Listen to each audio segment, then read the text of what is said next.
Guys, mabuhay maligayang pagbabalik sa aking YouTube channel. Ang dami-dami ngang speculations tungkol kina Dominic Roque and Bea Alonso, kung ano nga ba, kung meron ba talagang kasal na magaganap this year. May mga nagsabi na wala nang ang kasal na magaganap this year, pero hindi sinasabi na wala na talagang magaganap na kasal. But anyways, balikan lang natin ang interview kay Dominic Roque nung event ng Lux ni Ana Magkawas, kasi may mga nagre-react dun sa interview na yon. Parang sinasabi nga nila na nararamdaman nila na Kesha parang wala raw pakialam si Dominic sa wedding, walang alam sa ganito. Pero kayo nga ang magsabi kung tama ba o may mali ba sa interview na ito ni Dominic Roque o ng press kay Dominic Roque, at tama ba ang mga naging sagot niya, kasi may mga kung ano-ano nga sinasabi ang lahat. But anyways, ayun nga, naka-off nga ang comment section ni Dominic at hindi makapagsabi ang mga netizens ng kanilang nilalahad o nararamdaman tungkol dito. But anyways, within this week, I'm sure isa sa kanila ang mai-interview namin at abangan na lang natin yon. But for now, balikan natin yung naging interview kay Dominic Roque sa event na yun ng Lux. How would you describe yung state of mind? Alin? State of mind mo ngayon, how would you describe? I think lately, this week, mas marami akong na-realize sa sarili ko, and masyado akong, ano ba tawag doon? Parang gusto ko magpursige this year. Parang it's a bull run for everyone. Nagaling tayo sa pandemic, 2023 was planning, and then 2024 is a bull run for everyone, for businesses and for the world economy. So parang this year nito, parang dami ko rin gusto mong iplano for myself and for my future also. And excited ako to be healthy. Yun, siyempre may number one priority is myself. Kasi mas madami akong magagawa, mas marami akong, mas matututukan pag nag-focus sa sarili ko. And, yeah. Yes. Okay, continue. Yeah. Anyways, yes. Continue ba or what? Hindi, kasi ngayon, sa business, mas gusto ko mag-focus nga din. At medyo 2023 para medyo nawala ako sa focus. So this 2023 gusto ko Ba't di mo wala sa focus? Di ba? siguro maraming distractions and all na anuhan lang ako. This year, mas excited din ako dahil ang daming mangyayari this year. Pero yan, going back dun sa mga chikiting mo, Yeah. Inspired ka rin kasi syempre ang tita Beth mo hindi sumuko, pero ang Meron na, cute di ba? ng anak niya. Actually, kanina na tinanong din nila ako about it na sobrang excited to have my own baby. High school pa lang ako, nag-aalaga na ako ng bata. Mga anak nito Juday, ako din nagpalaki before. Diba? So, parang gusto ko na rin magkaroon ng sarili kong anak. Inisip ko nga kanina, sinabi ko sa kanila na parang, what more if sarili ko siyang anak? Mas ano yung pag-aalaga na gagawin ko.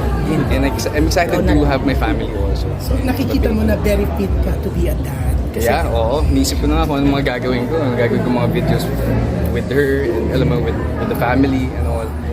kayo ni Bea, pinag-usapan niyo kung anong gusto niyo yung unang anak, babae, Babae na pag-usapan namin yan. Paano kung twins? May mga Names names. wala pa, pero gusto ko talaga babae.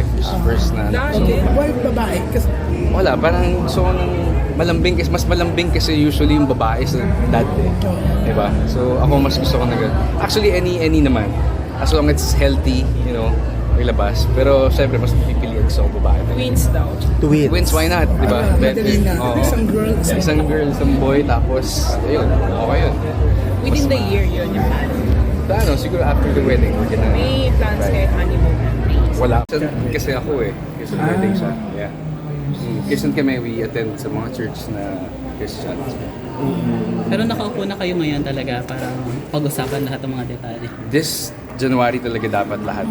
So, next week talagang kakusapin na rin namin yung mga iba and all para malatag namin dito.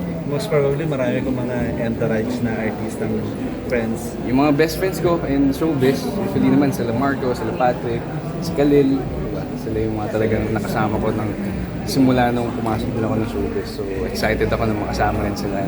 Outside Metro Manila or provinces? Secret. Hindi, mas mahirap ba magplano kung sa Pilipinas or abroad ang wed? Tingin ko parehas lang naman. It depends Okay. dun sa organizer na makukuha mo. Kasi usually naman sila yung may experience sa pag-handle ng mga ganyan. So it's gonna be more easier for them. Like sa invitation, di ba? Pag Yes, dadalhin mo lahat ng mga friends mo yeah. abroad eh. Saka marami ring gustong tumulong sa amin kaya ang sarap sa feeling na alam mo yun, mas nagiging mas magaang siya. Yeah. Excited you are and Bea. Yes, of course. Gaano kayo ka-excited together? Excited kasi marami ding involved sa amin, lalo na family sa amin. Diba? When it comes to decision making, mas nasusunod ba si Bea? Okay. Actually, sa pagdating sa wedding, tinanong ko yun sa mga kaibigan ko eh. Kasi usually, di ba, pag nag-planning and then, actually, tinanong ko pala muna sa organizer. Kasi sometimes, di ba, mas naiinis yung babae dahil mas hands-on sila.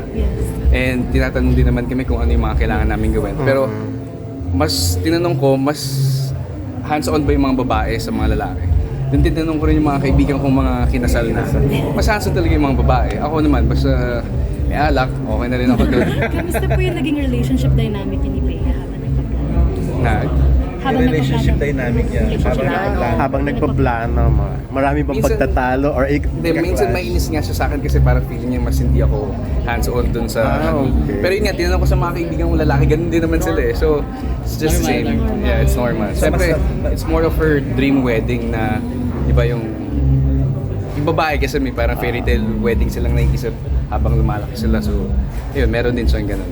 Pero yung ba talagang ibibigay mo, a fairy tale wedding talaga?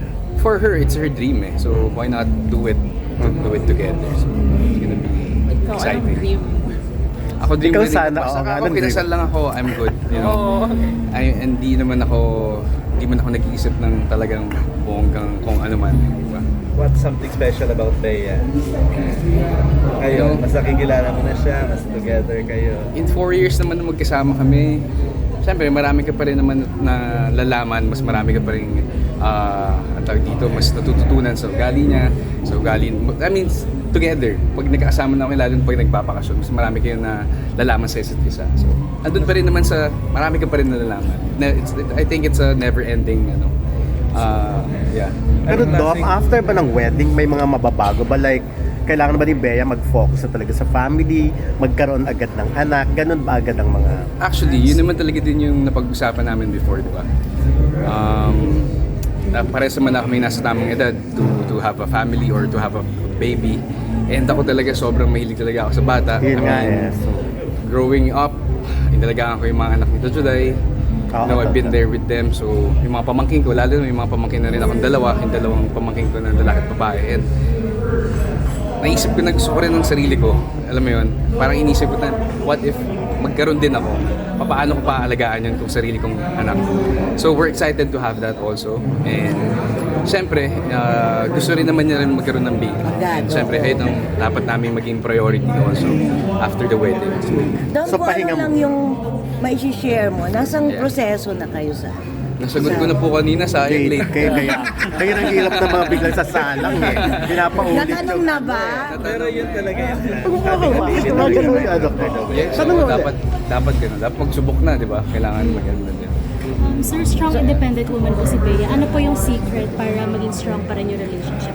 Kahit very Strong, career-minded independent. siya. Siyempre, you have to listen to each other all the time. You know, kailangan may time kayo, may quality time kayo together to talk about things, talk about, the now and the future also.